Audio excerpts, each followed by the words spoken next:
Gaming সেকশনের কমিউনিটির একজন ক্রিয়েটর, গেমিং রিলেটেড ছিল, রোস্টারও ছিল। তো সে নাকি ইন্তেকাল করছে। তো ইন্না লিল্লাহি ওয়া ইন্না ইলাইহি রাজিউন।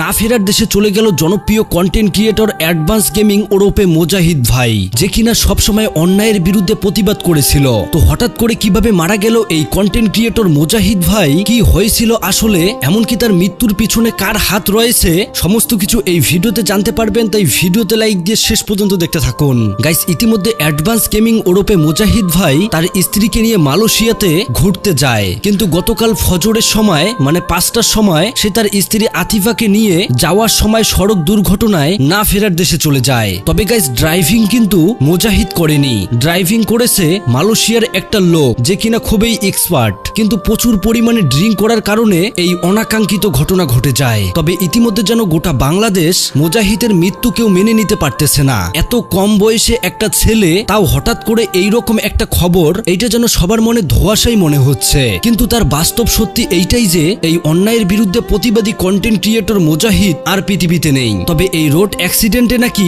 মুজাহিদেরও একটু ভুল ছিল। মুজাহিদ গাড়িতে বসার সময় সিট বেল্ট লাগায়নি, সিট বেল্ট লাগালে হয়তো সে বেঁচে যেত। কেননা হঠাৎ করেই মুজাহিদ যেই গাড়িতে ছিল সেই গাড়ির সাথে আরেকটা গাড়ির সংঘর্ষ হয়, আর এত পরিমাণে সংঘর্ষ হয় যে তারা সামনের দিকে হেলে যায়। তবে মুজাহিদের স্ত্রী আতিফা পিছনে বসার কারণে সে বেঁচে যায়। আর ইতিমধ্যে এইটাও জানা যায় যে যেই গাড়ির সাথে মুজাহিদের গাড়ি সংঘর্ষ হয় সেই ড্রাইভারকে মালয়েশিয়ার পুলিশ গ্রেপ্তারও করেছে। তবে এই বিষয়টা নিয়ে তেমন একটা স্টেপ না নিলেও এইটার কড়া স্টেপ নেওয়া দরকার মালয়েশিয়ার আইন সংস্থার। আর সেখানকার আইন ব্যবস্থা হয়তো এইটাও জানে না যে বিডি কমিউনিটির একজন জনপ্রিয় কন্টেন্ট ক্রিয়েটর এই মুজাহিদ।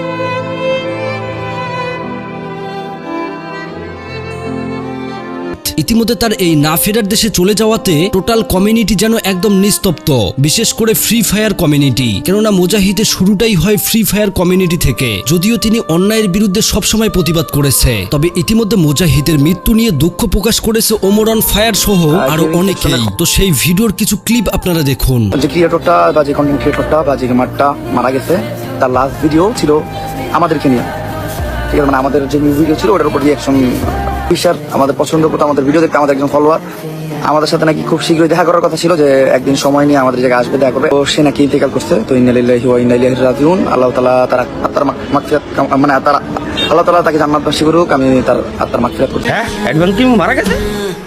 হ্যাঁ।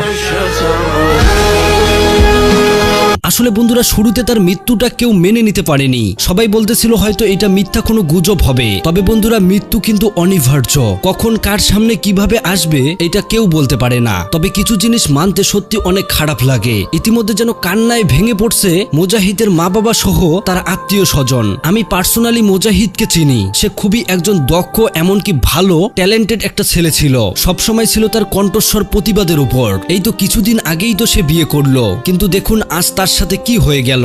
দুনিয়া সবকিছু আপনাকে ছেড়ে দিলেও মৃত্যু কখনো আপনাকে ছাড়বে না। You must answer Allah's call. আল্লাহর ডাকে আপনাকে যাইতেই হবে, এইটাতে কেউ আপনাকে রক্ষা করতে পারবে না। তবে কিছু জিনিস মানতে সত্যি খুব কষ্ট লাগে, যেটা অ্যাডভান্স গেমিং এর সাথে হয়েছে। তো যাই হোক প্রিয় দর্শক, অ্যাডভান্স গেমিং এর জন্য আপনারা সবাই দোয়া করবেন, তিনি খুবই একজন ভালো মানুষ ছিল। তো যাই হোক, পুরো ভিডিও দেখার পর যদি আপনাদের কোনো মন্তব্য থাকে অবশ্যই কমেন্ট করে জানাবেন। আর হ্যাঁ, পারলে ভিডিওটি সবাইকে শেয়ার করে দেখার সুযোগ করে দেবেন। আল্লাহ হাফেজ।